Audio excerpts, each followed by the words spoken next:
আসসালামু আলাইকুম রহমতুল্লাহি ওবরাকাতু।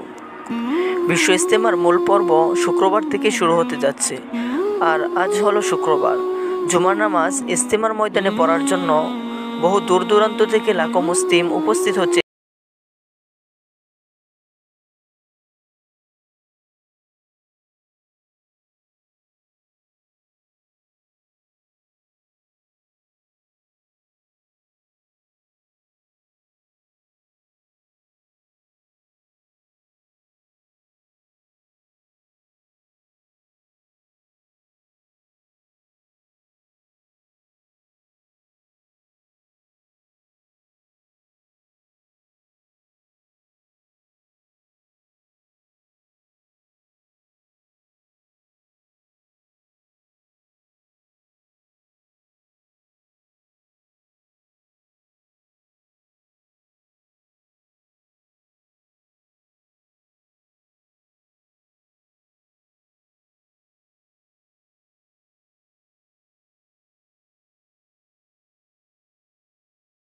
ফায়ার সার্ভিস, পুলিশ, র্যাব ইজতেমার ময়দান পর্যবেক্ষণ করছে।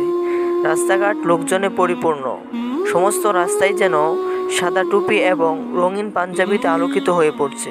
শুক্রবার বিকাল এবং সন্ধ্যায় গেট দিয়ে যেন প্রবেশই করা যাচ্ছে না। নিরাপত্তা বাহিনী বারবার সতর্ক করছে, ডান দিকে চলুন, জিকিরে ফিকিরে চলুন। কিন্তু লোকজন আর কি করবে? রাস্তা প্রশস্ত না থাকার কারণে নিয়ম শৃঙ্খলা ভঙ্গ করতে অপারগ হয়ে পড়ছে।